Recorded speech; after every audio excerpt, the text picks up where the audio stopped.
ইরানের সর্বোচ্চ নেতা আয়াতুল্লাহ আলী খামেনির শাহাদাতের ৪০তম দিন পূর্ণ হল। আর এই প্রেক্ষাপটে তাকে স্মরণ করে বিশেষ বার্তা প্রদান করেছেন তার ছেলে এবং দেশটির বর্তমান সর্বোচ্চ নেতা মোস্তফা খামেনি।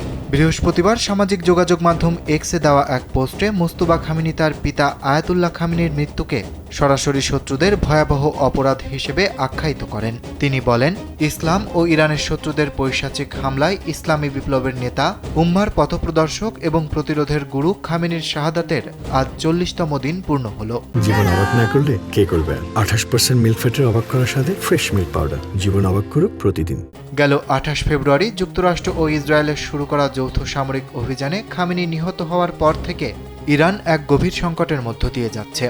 দেশটির পারমাণবিক ও ক্ষেপণাস্ত্র কর্মসূচি নিয়ে গত ২ দশক ধরে পশ্চিমা বিশ্বের সঙ্গে চলা উত্তেজনার প্রেক্ষাপটে এই যুদ্ধের সূত্রপাত হয়। গত ৬ থেকে ২৭ ফেব্রুয়ারি পর্যন্ত তেহরান ও ওয়াশিংটনের মধ্যে টানা ২১ দিন সংলাপ চললেও কোনো সমঝোতা ছাড়াই তা শেষ হয়।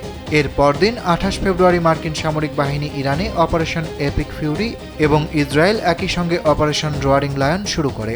যুদ্ধের প্রথম দিনেই আয়াতুল্লাহ আলী খামেনি সহ ইরানের কয়েকজন নেতা নিহত হন।